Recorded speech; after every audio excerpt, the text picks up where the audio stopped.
So how do you think your first game went, and then also how? I mean, you have UCLA coming up next, so do you feel like you accomplished what you wanted to accomplish? The first game was very rusty, but we haven't played in 266 days, so I have to keep that in the back of my mind.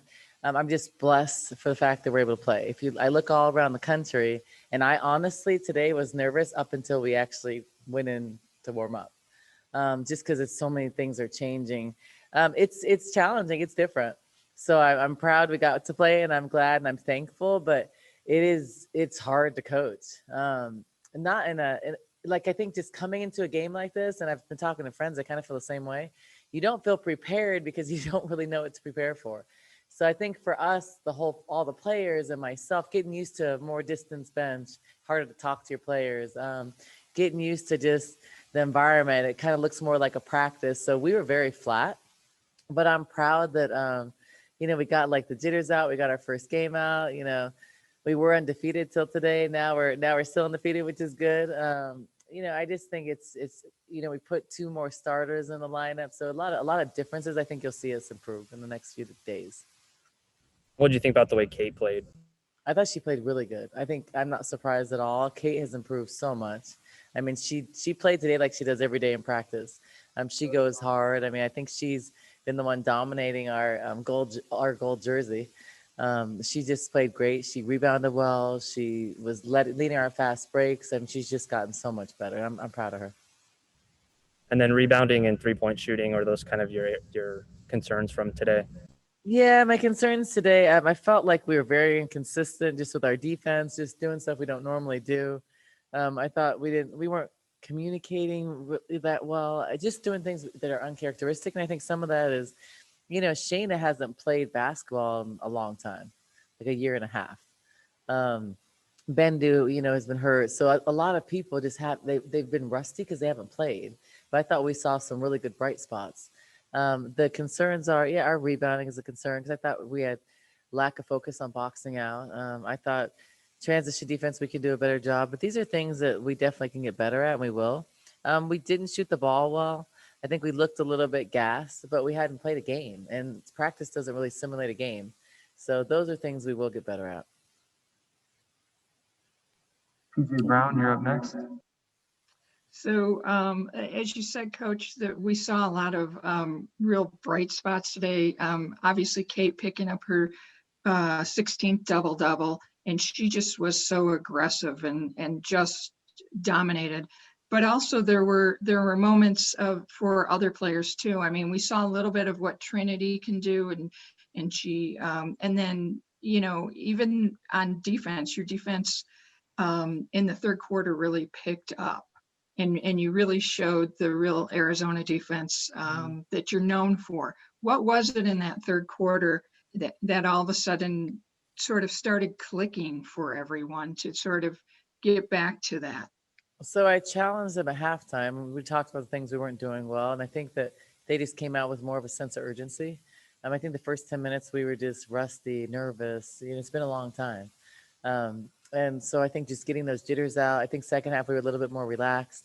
And also some of it was me. I'm playing a lot of different combinations. We have a lot of people, and we have a lot more depth. So I played a lot of different combinations. In most games, I'm not going to play 12 people. It's very hard to get consistency and some sort of rhythm going so deep into the bench. So some of that you'll see a difference because we'll be more constant. But I saw some really great things from Lauren. I thought she played a good game, and she's only a freshman. I thought Bender did some good things. I thought Shayna had some bright spots, and Trinity on the rebounding. We're going to be a better rebounding team with her. So a lot of good things I can take away from this, but we definitely have to get better because we're getting ready to play a gauntlet in the Pac-12. David Brandt, you're up next.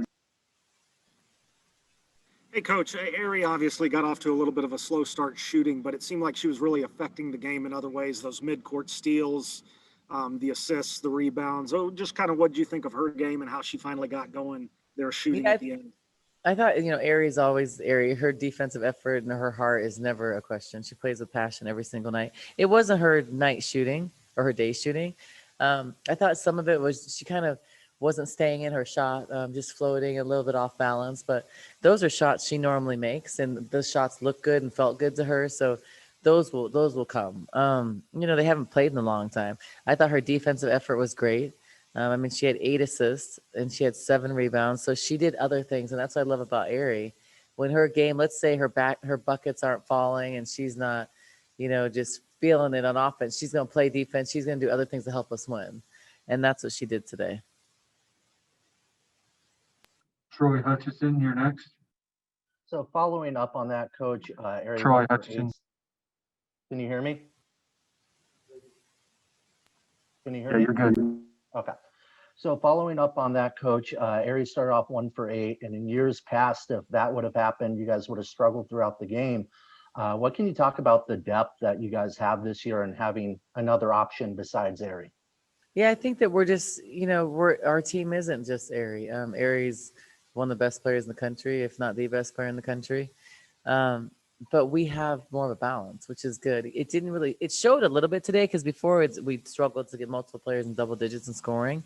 And I think we now can do that consistently. But that's the good thing about as you get better as a team. If Arie is having a night where she's 1 for 8, which everybody's gonna have nights like that, she has to do other things, and then other people have to score. So today that was Kate stepping up. Trinity got some boards. That was Lauren off the bench. So we just have more depth and we have more options. And I think it's also you're going to see later. I think in the next few weeks you'll see Arie doesn't always have to have the ball at the last second. We sometimes can get Arie easy shots. Why Shayna creating, making the defense collapse, and we get Arie some shots. Before that was always Arie because she was the only one that could create off the dribble. So I think now we have multiple players. We have Bendu that can do it. We have, Mara, Tara, they're more experienced to do it. And then now Shayna. And Shayna's very hard to guard off the dribble. So I think she just makes us better and just improves our backcourt. But Arie's going to play like Arie. It's funny because we talk about Arie and it's not her best game and she still has, I don't know how to read the stat sheet. Everything's different. But she still, has 18 points and it's not her game and 8 assists, 7 rebounds. I mean, that's just how good she is. But I thought we saw some really good things with Trinity. She's strong inside. We didn't have like a really strong presence inside. We see a new and improved Kate. We see coming off the bench, Lauren's doing well. I think that we'll see other people kind of come into their own when they have when we have a consistent rotation. So I think that helps players settle. But today we just didn't have that because we're trying a lot of different things in a game situation. David Kelly, you're next. Coach, just Kate talked about, how she had to improve her ability to go to her left when she got here. What were some of the instrumental things in allowing her to get better at that? So every single day working on her left hand. I mean, every day. And she has improved because last year it was like when she used her left, she'd point down the court like, hey, shaking her left. Now it's normal. She just uses it more naturally. But she's just improved. She's stronger. She handles the ball better. She improved on her shot. I think she's improved in every way. Her defense has improved tremendously. Before she had a tough time guarding the 4. Now she's doing a much better job guarding the 4. So I think every aspect of her game has improved.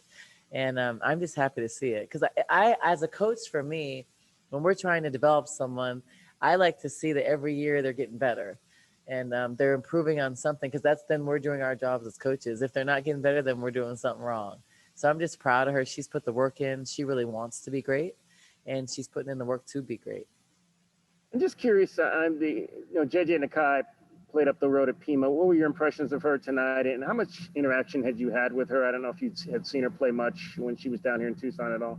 Yeah, number 3, I did. So I went to a game a couple of years ago, and I watched her. And I think she had like 30-something points that game. She's a really good player. I think she's got floaters. She can score. I really like her game, and she was hard for us to guard a lot of times. So, she played well. She came in here and had 17. So, good player. I think NAU is a really good team. I think they're coached well.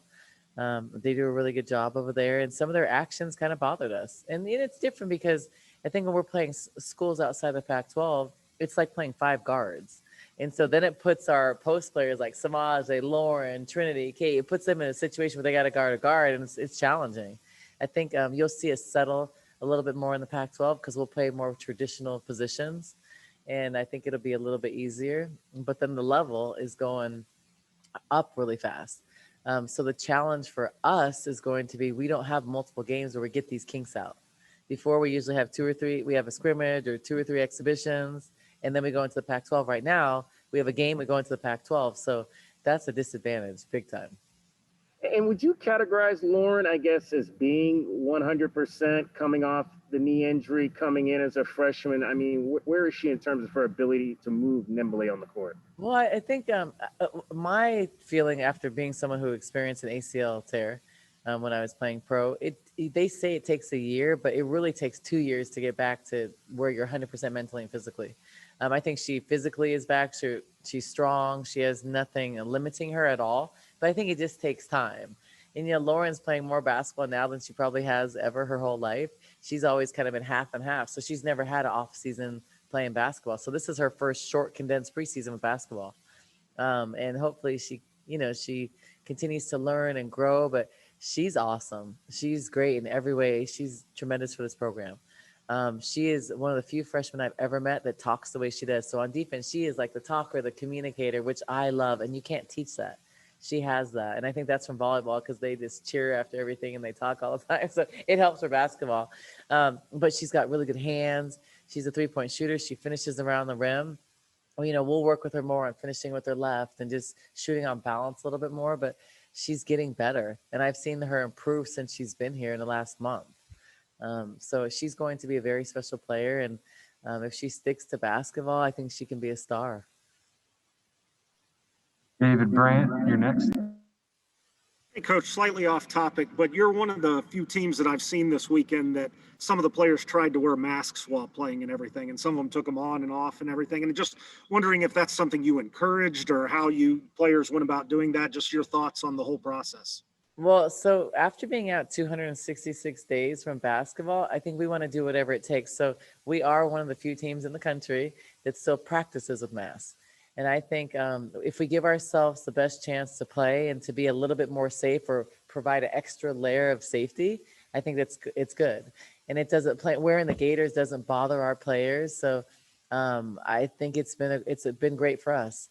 In a couple situations in the past 2 months, it's saved us from quarantining probably 3 or 4 times. Because by wearing the mask and having that extra layer and being distanced, we don't one person doesn't shut down the whole team. If we wouldn't have worn the mask a few times, our team would have been shut down a few times. And we still have had some situations where we did shut half the team down. But, I gave our players the option. On the bench, it's not an option. We have to put on our mask. But, and I distanced the chairs a little bit further. But then on the court, I gave them the choice. So if they wanted to, I told them they could try the gaiter, they can try the surgical mask, whatever they want, whatever they feel comfortable doing. And so I think that's why you saw some people playing with it. So I'm good for either or, but I want them to do whatever it takes to be safe. And I think our players want to play. They're hungry this year. Excuse me. And they want to do whatever it takes to give themselves the best chance to play. And I'm really proud of our team. If you watch our practice, we're not only putting our mask when the boss is around or something, we are consistently doing a really good job. And I don't have to tell our players, pull your mask up. We're doing a really good job. So I'm proud of our team. All right, last one, PJ Brown. So what did your game day prep look like now? What was similar and what was different from in the past without It was COVID? let me just tell you guys, it's all different. So it started yesterday. As a coach, and I don't know if other coaches, I'm going to be very transparent here. I don't know if other coaches are dealing with the same thing, but there is so many other decisions, and there's so many other layers to everything. So for instance, yesterday, I'm sitting and figuring out how I want the bench, who I want where, assigning the bench. And then I'm in the locker room assigning pods and players, putting up, our director of operations, Jessica's putting up pictures on where people need to sleep with distance. So we had everything spread out, and that's stuff we never had to think about before. And then we go to our shoot around. We have our mask on and shoot around. And then we go to our pregame meal. It's completely different. We've cut our party down by 15 people, and we're on the concourse, spread out, 2 people at the very end of tables, 8 feet apart. It's just, everything feels very different. It feels less together because it's just the situation. But we were fine. I mean, we rolled with it and did it, but it's very, very different. And as a coach, it's very hard to communicate. So it's not loud in the arena, But I think as players, when you see someone's expression, or if you don't really hear them, you can kind of figure out what they're saying by like you read their lips or something. And like now it's very hard for me to yell to Arie. So you kind of have to pull your mask down to yell, or else they can't hear you. So it's just challenging. And I talked to some of the coaches. I'm like, are you guys feeling this way? I was texting before I came in here. They were like, yes. Because I thought it was like me. It feels like, it doesn't feel like a game. And it doesn't feel like you can provide as much energy, because usually your bench is together, they're feeding off each other. Those were just challenging. And I think that's just the obstacles of the first game. But like I said, I'm just blessed and thankful that we're